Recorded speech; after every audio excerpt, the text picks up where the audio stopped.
5 huge mistakes that are destroying your aquarium. You are probably making at least one of these mistakes right now. They are so destructive that they can ruin even the most stable and healthy aquariums. So in today's video, we'll learn what they are and how to avoid them.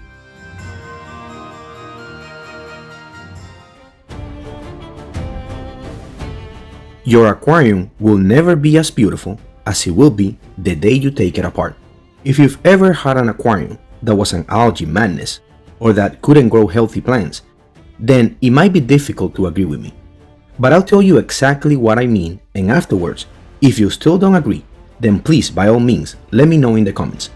I've built a lot of different aquascape designs since I started in this hobby, and I can pretty confidently say that none of my aquariums ended up looking or behaving the way I expected.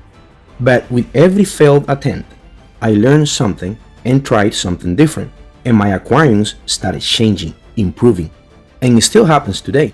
If you take this tank as an example, I wanted to make something that looked like a cave. I used stem plants and I was planning to keep them trimmed very short so that you could only see them if you looked at the aquarium from above, kinda like a hidden treasure. It was a beautiful idea, but I couldn't keep up with the trimming, so the idea had to change. Instead of hiding the stems, I displayed them, and it looked beautiful. That same aquarium changed again and again. And that also applies to the times where everything seems lost. This other planted tank started as an algae factory, and it ended up as a beautiful garden. You don't fail until you give up. That's the first huge mistake you should never make. Don't quit.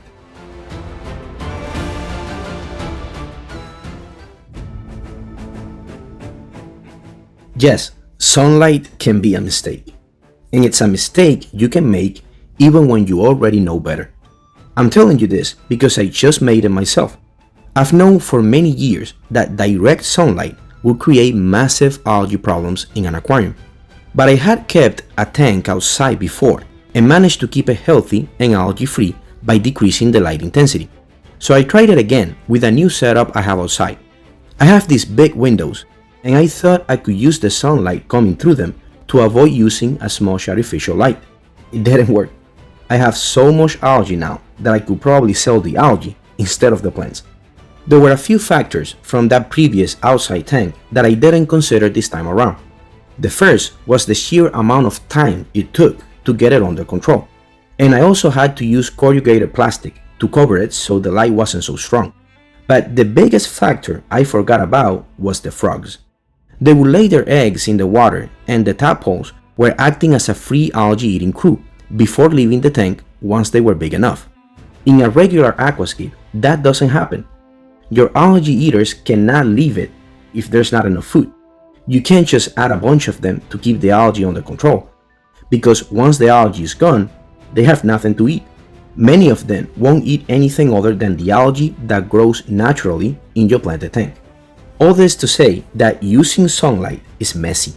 Finding the balance between sunlight and artificial light can be a nightmare and a huge mistake for your setup. Before we move on to the next one, remember that we have 3 new colors for our aquarium vacuum, which is really helping me fight all this algae I created. The new colors will only be available this month, so get yours while you can. If you want to get one right now, I've put a link in the description. If you're finding this video valuable, remember to like and subscribe for more weekly videos to help you in your aquarium journey.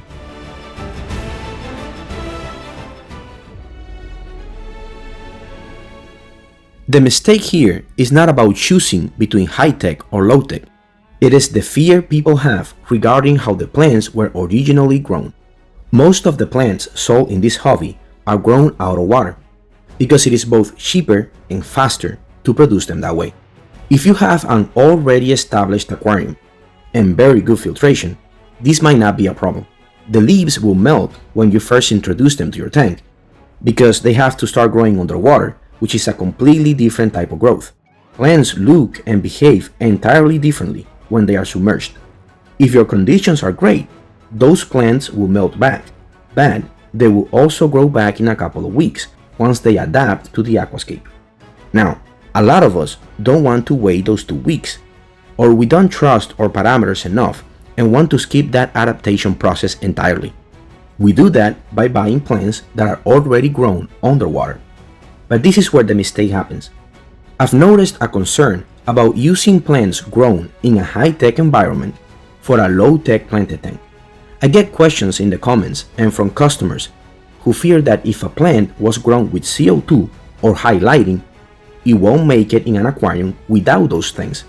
But thinking that way is like starving yourself now to prepare for a future hunger. It makes no sense. If the plants you are buying were grown in a high-tech environment, they are actually going to be stronger, healthier, and much more prepared to adapt to your specific environment. Do not let the way a plant was grown keep you from adding it to your aquarium. A healthy start is always an advantage, no matter your setup.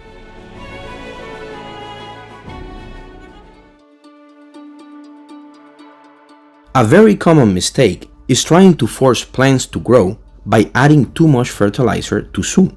It's natural to think that if you provide more nutrients, your plants will grow faster and avoid algae problems. But it works the opposite way. If your plants aren't healthy or established enough to absorb those nutrients yet, you are really just feeding the algae. This is especially true if you are using a nutrient-rich aqua soil in your aquascape. You have to remember that brand new aqua soil can release a huge amount of nutrients into the water column right at the start. Because of that, at the very beginning of your aquarium setup, you need even less liquid fertilizers, not more. I have experienced this myself. I have started dosing large amounts from day one, and almost every time it's given me algae problems. The mistake is not giving the ecosystem time to stabilize, and not letting the soil do what it's supposed to do, which is giving you a good starting point. In my own aquarium experience, I found that waiting for the plants to show signs of new growth before starting a heavy dosing schedule is the only way to keep things clean. Patience is one of the most valuable qualities you can have in this hobby.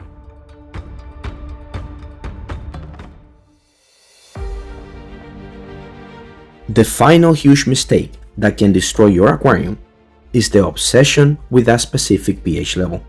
Many of us tend to panic when we test our water and see a number that doesn't match exactly what we read online. So we start adding different chemicals to force the water to change. This creates a situation where the water chemistry is changing back and forth all the time, which is very stressful for everything living inside the tank.